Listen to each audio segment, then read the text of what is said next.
Here is a step-by-step guide on how to find the right statistical test by answering 4 simple questions. How many columns do we have? Why columns? Because the values in a column vary. That's what makes a column a variable. A variable is just an unnecessary complicated word for a column in an Excel table. And every question can be answered with 1, 2 or 3 plus columns. Are our data numbers or text? Annoyingly, people use many synonyms instead of number or text. A numeric variable may be called quantitative, score, count, ratio, etc.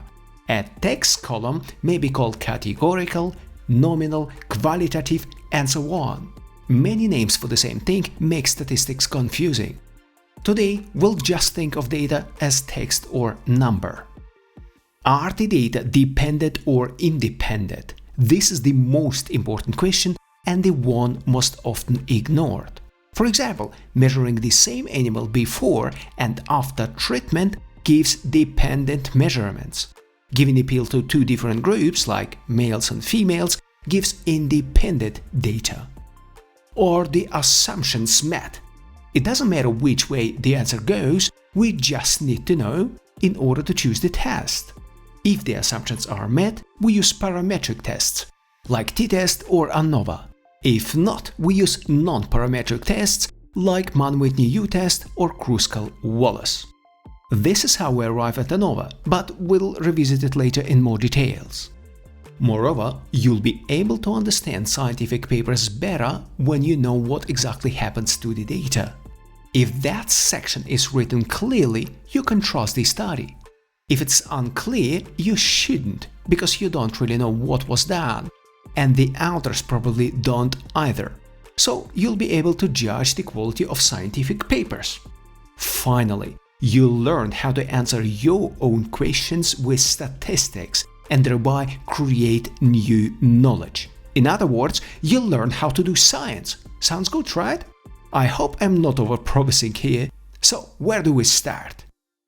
The simplest statistical tests are based on just 1 column.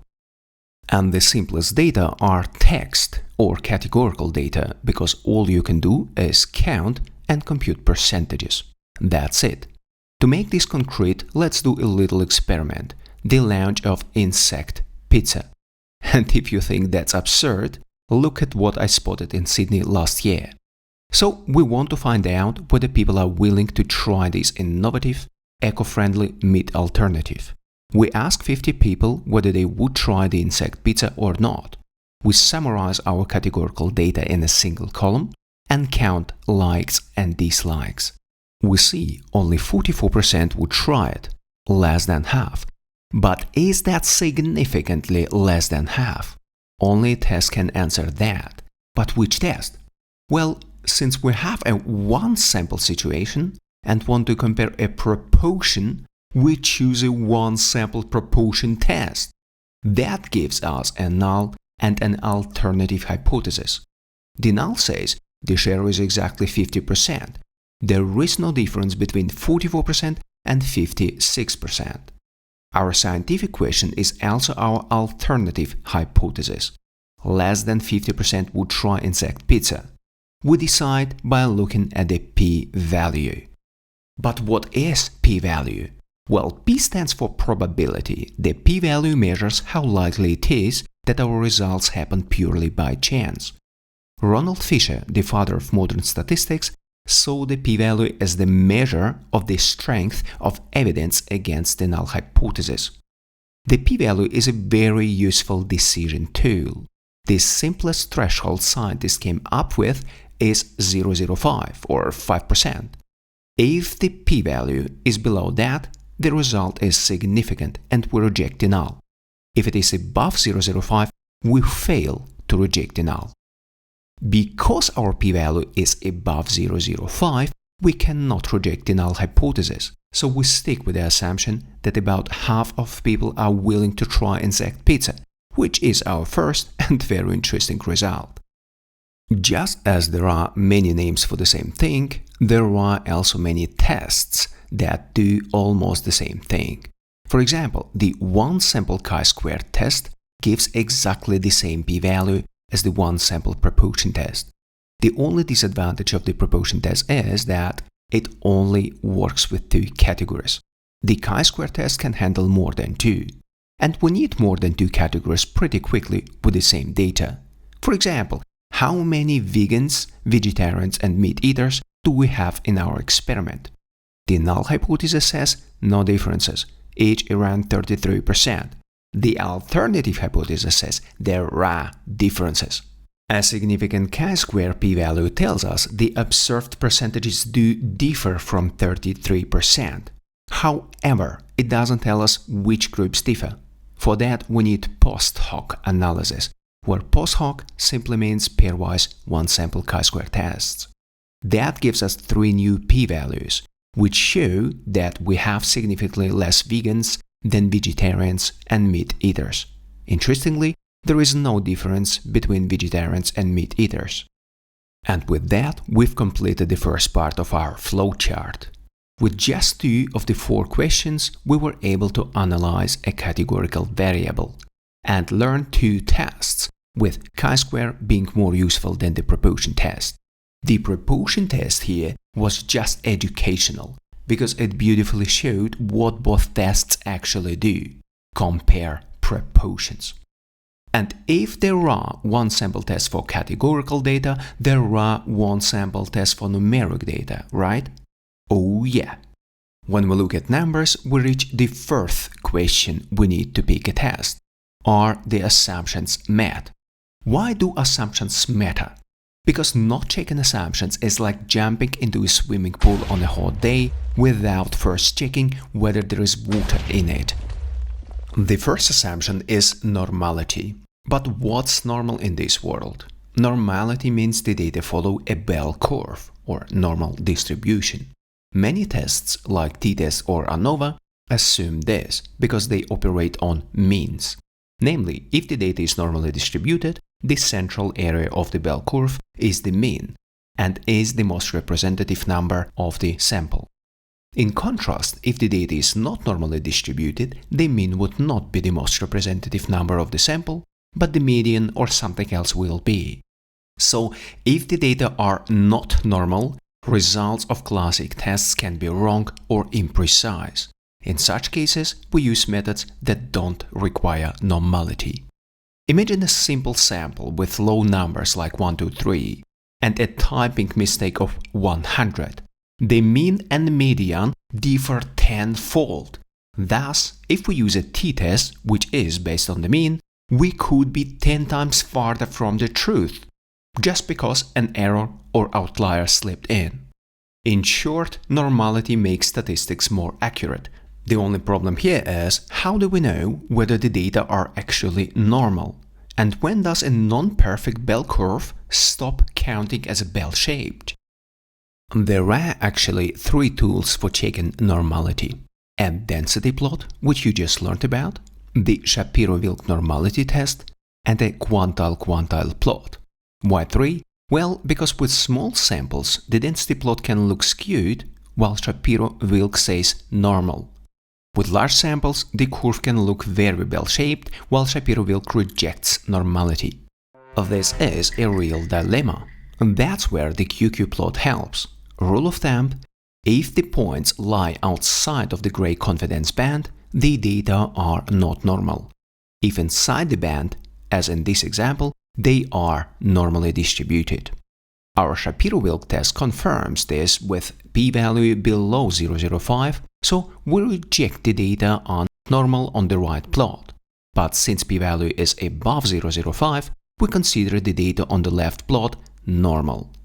I know, I have introduced a lot of new concepts: normal distribution, QQ plot, p-value. That can be confusing. So let's take a step back, make our own data column, check the assumptions, and then decide which test fits that column.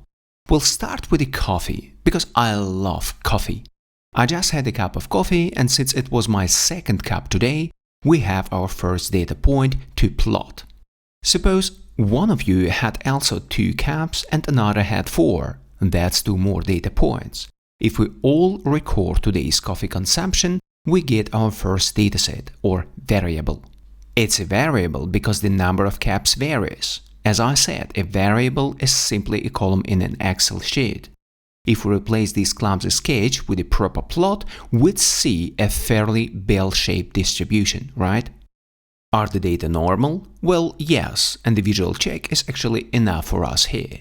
So we have a normally distributed dataset. Now we need a test. But for what? To answer our question, right?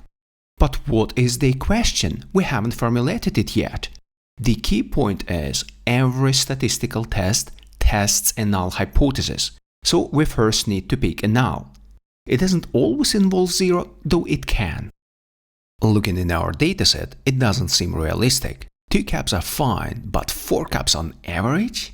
Seems too much. If 2 people really drank 6 caps, they wouldn't be here watching this video. They'd be jogging outside, nervously. And some folks drink no coffee at all, right? I actually would be interested how much coffee you guys, the real-world data scientists, consume. So let me know in the comments below. I guess the average isn't zero either.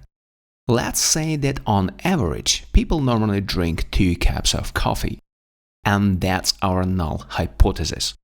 Our alternative is that we drink more coffee than average person. Because our one sample is normal, we use one sample t-test. It compares our group's mean, 4 caps, with the null, 2 caps, to see if 4 differs significantly from 2. Our p-value is very small and clearly below 0.05, so we reject the null and conclude the data scientist drinks significantly more than 2 caps.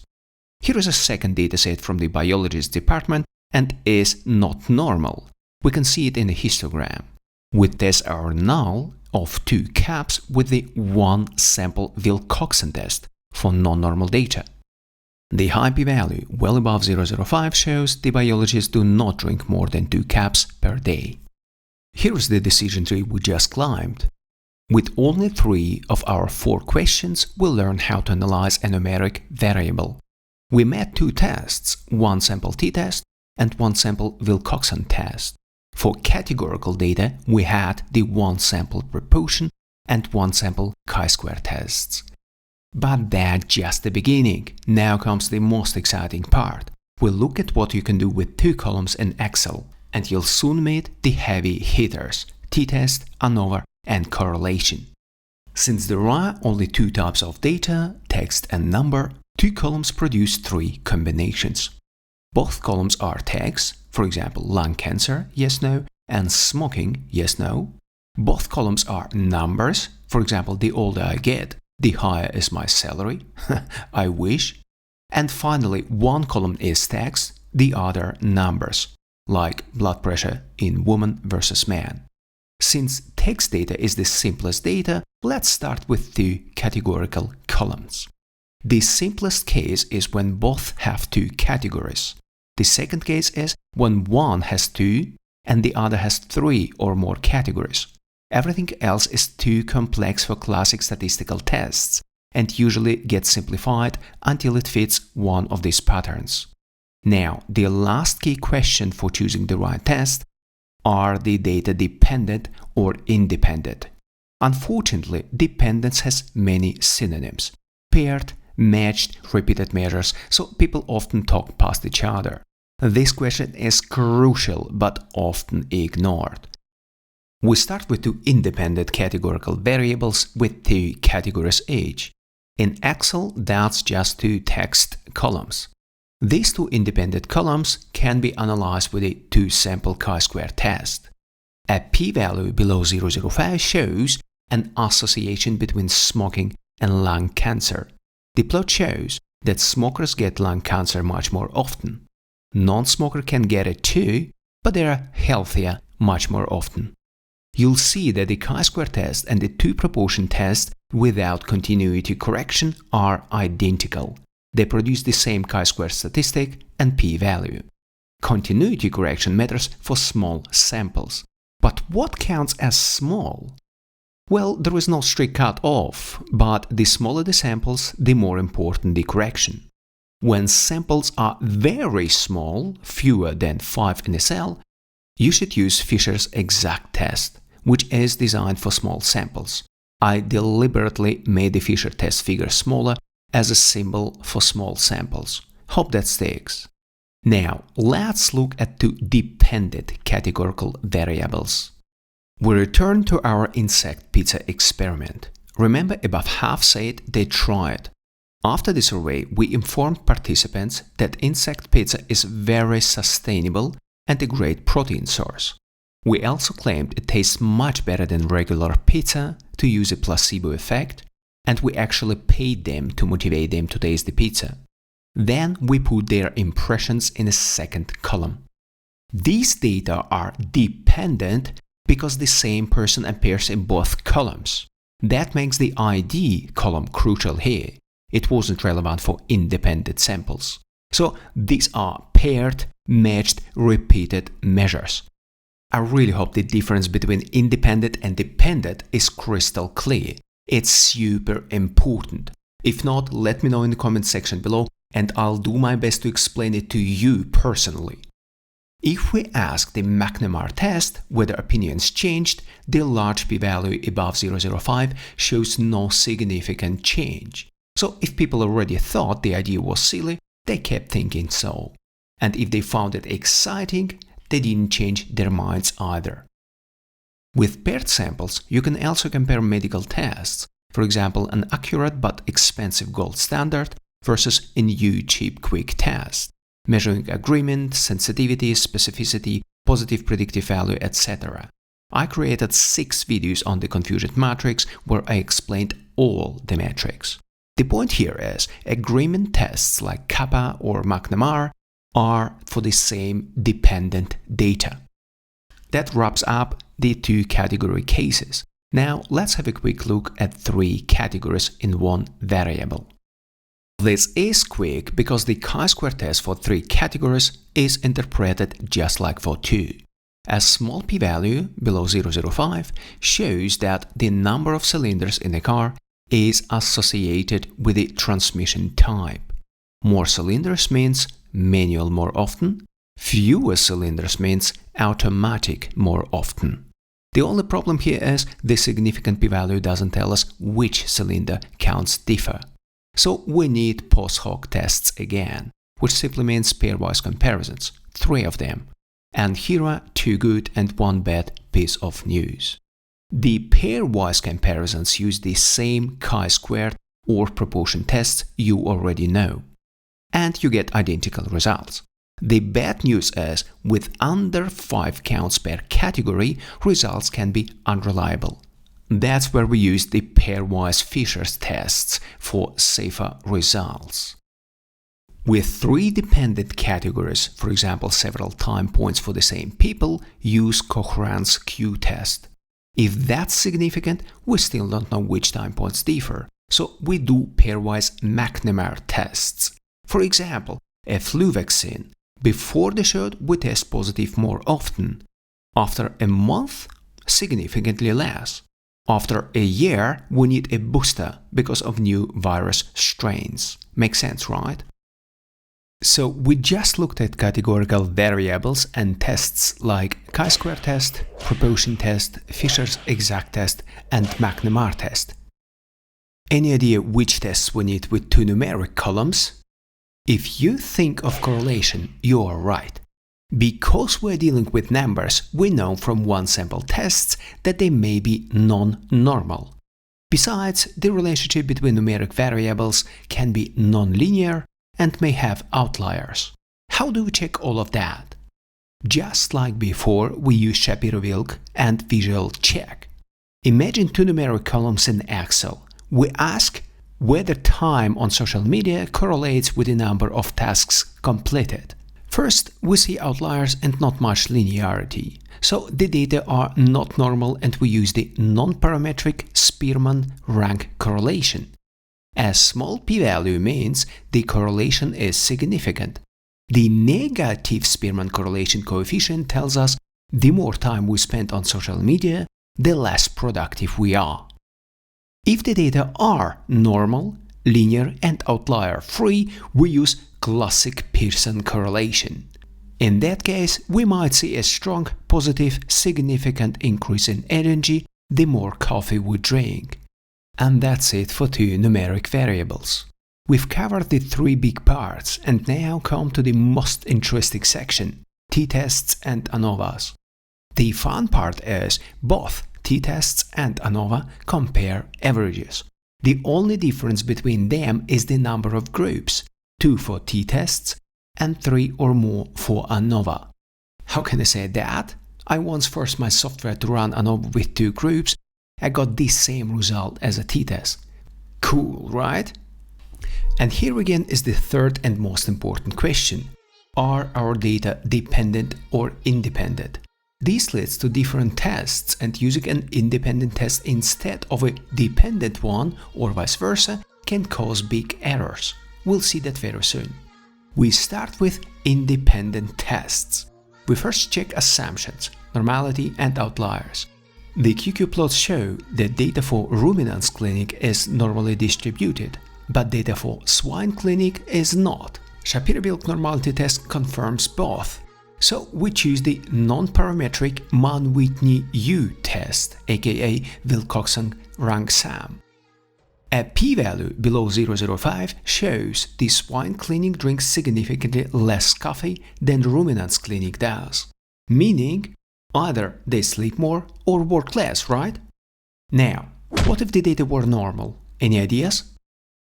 If you are thinking t-test, you're almost right. Why almost? Because there are 2 t-tests, students and Welsh. To decide, we use Levin's test for equal variances. The null is that variances do not differ. If Levin's p-value is below 0.05, like in our example, variances do differ. Therefore, we need Welsh t-test. If variances had been equal, we would have used students t-test. By the way, I am introducing the classic students t-test last on purpose. You should only use it when the data are normal and variances are equal. I know scientists who are too lazy to check assumptions and jump straight to the classic t-test. That's wrong. Now it gets even more interesting. For paired or dependent tests, we don't test normality of the 2 groups separately. We test normality of the difference between them. That's more intuitive because we want to know if there is a difference. Subtract one group from the other and you get a new single column. We test that single column just like a one-sample case with QQ plot and Shapiro-Wilk normality test. Both show normality, so we can use a paired t-test. The paired t-test with p-value below 0.05 shows the number of coffee cups is significantly higher before exams than after. Now listen to me very carefully. Our significance level is 0.05, right? Because we used the same people before and after, we must use the paired t-test. If we mistakenly use a regular, independent t-test, we could get the opposite conclusion. A p-value of 0.06 might lead some scientists to say there is no significant difference. That's wrong. See the danger of the wrong test and the importance of the dependence assumption? It's super important. But here's something amazing. You already know the paired t-test. Apply the one-sample t-test to the difference column and you get the same result. The statistic, p-value and effect size are identical. That shows that the paired t-test works on the differences, not on the separate groups like the classical t-test. Fascinating, right? Not only that, if we use the wrong paired test, say the Wilcoxon sign rank, even though our data are normal, we also get the wrong result, namely p-value 0.06 is not significant. Some people skip normality checks and jump straight to non-parametric tests. The problem is, non-parametric tests have less statistical power. So always check whether data are dependent and the assumptions are met, then choose the right test. When assumptions are not satisfied, that's when we use the paired Wilcoxon test. The same warning applies. If we mistakenly use the unpaired mann-whitney U test instead of the paired test, the result can be completely different. And here is one more proof that the paired tests work on a single column, the difference, and is therefore identical to the one-sample Wilcoxon test. You see identical p-values and effect sizes. Phew, that was a lot, but hang in there. The worst part is over and we're almost done. Here is a funny hypothesis about why statistics is so hard. You don't need all of math, but you do need a little bit from many areas, and that can be very confusing. The only thing left is 3 or more groups. Although the tests have different names, ANOVA or Kruskal-Wallis, they do the same kind of job as the two-group tests. If at least one group is not normal, use the non-parametric Kruskal-Wallis test to compare 3 or more groups. A significant p-value says there is a difference somewhere, but not where exactly. For that, we use post-hoc pairwise comparisons similar to mann-whitney U test. This software often uses done tests, also non-parametric and independent. In our coffee example, the small animal clinic drinks the most coffee, and there is no difference between the ruminants and swine clinics. The numbers are fake, of course, no one drinks 20 cups a day. If the data are normal, first check whether the variances are equal. If equal, use the classic Fisher ANOVA with pairwise students t-test. If unequal, like obviously in our example, use Welsh ANOVA with Games Howell post-hoc tests. By the way, you don't have to memorize the post-hoc tests. Software like R always suggests correct post-hoc analysis for you. For dependent data across 3 time points or more, if the differences between time points are not normal, use Friedman's test with Durbin-Conover post-hoc tests. If the differences are normal, use repeated measures ANOVA with pairwise paired students t-tests. Here again, distinguishing paired from unpaired is crucial, or you can get the wrong answer. Well, that's the whole recipe for finding the right test with 4 simple questions. We are not covering 3 class variables today. Those are too complex for this lecture and lead us into modeling, which deserve several separate lectures. If you want me to do similar step-by-step guide about how to choose statistical model, drop me a comment, and if there is a demand, I'll create a new guide. I know you have heard a lot today and you probably have a test salad in your head. When you need a test, just remember the 4 questions. How many variables do I have? Are my data numeric or categorical? Are my data dependent? And are assumptions met? And if you found this lecture useful, please give it a like. Thank you for watching.